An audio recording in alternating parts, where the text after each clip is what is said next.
and feel sorry for themselves, but we didn't. We stayed in the game, and we got our just rewards just before half time, as you say, on the back of that Redvee break. But Curtis Sirenen, I thought, was absolutely fantastic today as well. Curtis Sirenen, I thought Tommy Makinson changed. Didn't seem to start particularly well, but he finished like the last half. He was fantastic. But Curtis Sirenen on the charge down that left-hand side, he's just more forthright, isn't he, in terms of his running? He is talking about indecision. He is decisive. Go forward, take the ball forward. A lot of the times, one could argue there's a couple of people in our shirt who aren't as direct, and you could also say Joe Batchelor. He's coming back into form, isn't he? He's another one on the right hand edge who's just taking the ball forward and creating some real issues down both flanks. So it's good to see. James Bell, I've always liked James Bell. I think he's causing issues as well. We just need a little bit more cohesion in the kicking game for me. In the first half especially, Salford seemed to find the grass, and that creates that few seconds extra where their defensive line can really get down and pin us down, and that's what it almost roles reversed.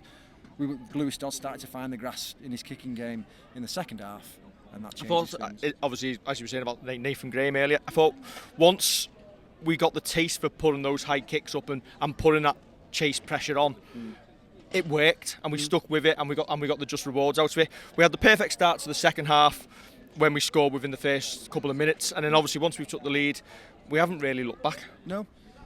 Yeah, in the first half, our kicking game, all of us say it, Joe was saying it, these little dinks over the line, really, they're not really they're not creating a lot of pressure, because more often than not, unless you've said to the fellas either side of you, listen, this is what I'm going to do. If people don't know what you're going to do, then the Salford back line are just picking up and getting the ball, and they're not really making much difference. But all of a sudden, if Lewis Dodds decides he's going to put the ball up, don't dink it up 6 feet, stick it right up in the air, so you've got time to put pressure on the wingers and the fullbacks. And it's little tiny things like that for me, from a rugby's perspective, that make the difference. So yeah. Fans today obviously stuck with them, and I always got the impression today, with it being such a special game for James Redvee, that we just weren't going to lose today. Confidence for you. Even at 12-0 down, you just felt that this side weren't going to allow themselves to lose. I didn't think that. Did you not? No, I did not. No, not at all. I mean, you can get tied up in the emotion of it all, can't you? But Salford have come in, at the end of the day, Salford, a really good side. Salford are a good side. They're coming off the back of, 4 wins? 4 wins, yeah. We're coming into the game, like I said, think privately to you yesterday. You look at the league table, we're in 8th. It's a season-defining game, really. It could have been. Don't want to over-egg it, but it's an important match for us today. Regardless of how we play, you've got to get the 2 points. You just don't want that gap to start getting larger, do you? We had 2 games in hand, I think, before today. Yeah, we've got a game in hand, and we're 4 points off second. Yeah. So when you put it like that, you've just got it's the general team performance building over a series, building momentum over 3 or 4 matches, really. It's all right winning at Warrington, then going to Catalan and losing. You've got to start building it up, really, and and get used to winning and winning well and performing well. So no, I didn't come today thinking it's a foregone conclusion at all. They're a nice team to watch, Salford. Yeah. And big respect to Paul Rowley. He's doing a good job. He's doing a good job. Forwards today, I think Alex Womley struggled at times a little. He looked a little bit off. Yeah. Wormsley, you don't know in terms of if he's carrying a knock. I think he had a head knock at one stage. I think we look like throughout the team there's a few carrying knocks. Yeah, I think we lack the likes of Iggy Parsi coming off the bench.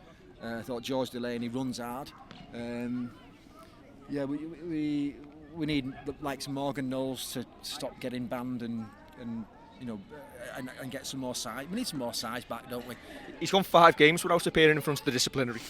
Done well, hasn't he? Obviously, we'll potentially Parsi coming back next week. We've got Halifax, which, can always be a banana skin, especially away from home. And then Leeds away next up. They'll be coming off a hard Challenge Cup game, but it's important, as you say, to start building that back-to-back pressure. Yeah, it is, especially when the likes of Leeds, beating Wigan with 12 men. Beating Wigan with 12 men last night. They're going to get confidence from that, aren't they? And if they manage to pull it off again next week, it'll be a double whammy for us, and then we'll go into Headingley fixture, and they'll be brimming. We've got to go away and get some points and build that momentum. So look, the competition's different these days, and in terms of, we've all said it, get into the top 5, hopefully the top 2, and anything can happen. But it's just confidence. You've got to build confidence, and hopefully the cohesion and the half-backs will improve. I think Jack Wellesby as well, the one, we've said this plenty of times in that second half, even though we're winning, that lack of Wellesby coming in from deep is almost like a second standoff. And it feels like, unlike Salford, they seem to have a little bit more structure, with Ryan Brearley out wide, clear standoff and scrum half. Whereas with Wellesby, it's like having a second standoff and not having that from a defensive point of view. When you're a defender, when you've got a fullback to deal with, chiming in from deep, it gives you something else to think about. But when he's flat in the line, it's almost a bit like one-dimensional, I think, for me. And I don't know. That's my view, anyways. So. Now, quick one for Will Hopperwarty. We suspect, well, he didn't do very much during the game, but the one piece of magic he absolutely produced was the little flick to get the ball out to Tommy Minkton. Absolutely tremendous try. I'm going to ask the little man, James Roby. I've seen your banner, Roby is our king, being held proudly aloft. Could you be a future James Roby? Who would you rather be? Who do you want to be when you grow up? James Roby. James Roby. There's one thing on that with Robes. I have to say that when we've had the fortune to meet him, his professionalism and he's so dignified and humble. You know, that says so much. Joseph met him probably 12 months ago, and that has a lasting effect. You know, these little, and he didn't just come up and say hi. Spending 10 minutes with him, having a chat, and goes away, and he's fan for life. So, from a captain's point of view, I think he leads the club with, like I say, in a dignified manner, and the attitude that he spreads throughout the club is the kind of attitude that we want at the club, isn't it? So tremendous representative, right, Dom? Thank you very much for coming on. Cheers, mate. Always a pleasure. Yeah. We've got another guest coming on, Mr. Cunningham. What do you make of that? Just don't repeat everything we've said in the last 15 minutes, what you've not heard. Okay, Taylor two halves, Jekyll and Hyde. Were we that bad in the first half? I just think... I'm not sure it was Saints were that bad. I thought Salford were very good. Did we? The DNA was clear. They did it to us at their place last year. And they took advantage. They did. They threw it wide. They created the gaps in the middle. They exploited those gaps in the middle. Brodie Croft, being man of steel, as he should be, took us apart a little bit. But whatever got said, I thought the try before half-time was massive. Thought that gave us a bit of a chance, because if we're going at 12-0 down, they score next, you might be looking at game over. Can I just say, by the way, I've seen your missus with a load of pies there. One of them better have my name on. No, they're free as well, yeah. Don't say that. We paid for them. Yeah, we paid for them. But second half, I thought whatever got said at half time, whether it was by Weller or by Robes, whatever got said worked, because we were like a different team the second half, and that's the Saints of old. That's the Saints team that we want to turn up watching. Well, we've seen it against Warrington. We've seen it for a 20-25 minute spell of the first half against Catalan, and we've seen it second half against today.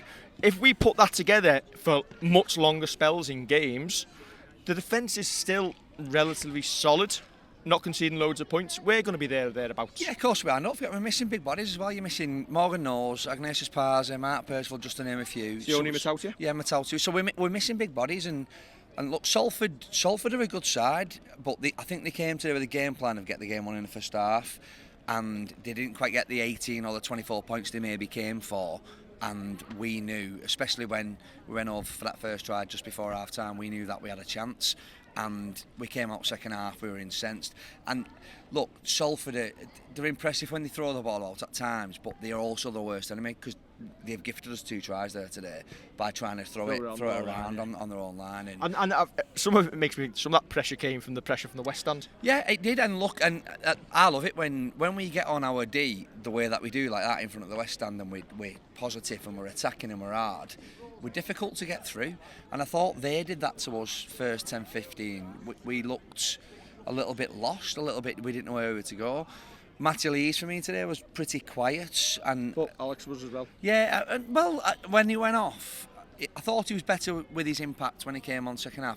George was great when he came on, but he's only had a small stint again. Obviously, you look at the likes of Robes was solid. I thought Wingfield when he came on was solid. I think T and Tommy have both had good games. I thought Ben didn't do anything wrong really. Opper, I mean, a touch of class. Everyone raves about him, and he doesn't carry it. He was quiet all game. But his touch of class that, again. yeah. That pass is just exquisite. But that came from Worms' offload as well. So when we play rugby, we can play. We can play. So 2 things before we finish that I want to mention. How bad is that green card rule? And secondly, how bad is the 6 again rule? For everyone, not against us, no, you're everyone right. full stop. It's abysmal. I think the green card rule could start to get a little bit... It was brought in for like in the last 10 minutes of games when a team's on top and you force a dropout and somebody decides to lie on the floor with cramp. It's not for when a player's gone down when they're defending and stayed down for a couple of tackles, and when the ball goes dead they need treatment. No, I think teams might look at what's happened today there, because I think that's the first time I've seen a couple in a game. It could get abused, that now, the green card rule. So RFL need to keep an eye on that. In terms of, what was the other question? The 6 again. I mean, we had, in the first 15 minutes, 3 6 agains. And teams are coached to give away a 6 again on the 0 tackle. Needs to change. In the 20. It's got to change. IMG will look at that and think it's a stupid rule. The problem is, will IMG look at it because they're not rugby league people, they're media people? But they'll involve rugby league people, and they'll involve the professionals. Sure. The clubs, when they meet with the rules committee or whatever they do at the end of the season, between the season, need to all look at that, because it was brought in to encourage attacking play, and it's done the complete opposite. Yeah, agreed. Listen, 2 points on the board. 2 points on the board. We've got a game in hand. 4 points off second. Yeah, but we're not even. With a game in hand. We're not even in the top 6. So can we play? Can we play Huddersfield tomorrow at home, and we'll get into the top 6? We were talking at the back of the West Stand, and I said, "This is what we want. We want competitive rugby league." Somebody said to me, "I wish we'd won a couple more games." Yeah, but we want to see competitive games, and it's got to be good overall for the sport. It's May. You win nothing in May. We go to next week. We get through Halifax in the Challenge Cup. We get into that last 8. I hope a couple of big boys go out as well. Yeah, I mean, for me, I think Sirenen's going to get a ban. I thought what he did late on was a bit reckless, a bit stupid. I think he might pick up a ban. There's a potential Matty Lees might get a ban, but do you know what? It doesn't matter. There's lads. I watched the academy, or at least the second half of the academy game, and there's lads there that are chomping at the bit. You've got your lads that are going out at Swinton this week, like your Wes Bruins and your Baxters and those sorts of players that could come in and do a job next week. Give your Tommies and your Oppers and your Wellesbys a week off, because they don't need to play next week. We can get through next week and navigate next week. I don't know. I remember the semi-final against Halifax. I do remember the semi-final. Listen, don't go too light. You want to get that game won and respect the opposition. Yeah, of course we do. Like when we went to Whitehaven last year in the cup, and we played pretty much a strong side. We did, and we struggled because that's what happens. And also, it does play in a championship side give your attack a chance to work on things. Possibly, yeah, a bit of structure. Maybe give 1 or 2 a game. Yeah, of course. But I think there's lads in the reserves that are chomping. If Wes Bruins, and for me, Bruins, Pemberton, Moss have got to get a chance next week, because they stand out in the reserves. They played well today. Obviously, you've got your fringe players, your Dan Normans and your Baxters and those sorts of players who probably need to be involved, because then we go to Leeds, then we've got Magic, then we've got Wigan. So we come in another block of tough games, and we need to get the fresh, healthy, get the likes of Morgan back, get the likes of Sione back, Parsi back, and then look at where we are at Magic or after Wigan, and then see where we go. Yeah. Okay. Great day for Saints. Great day for James Roby. Glorious to add to my tan. Don't forget to like, share and subscribe, and we will catch you next week for the Redvee TV show. Catch you soon.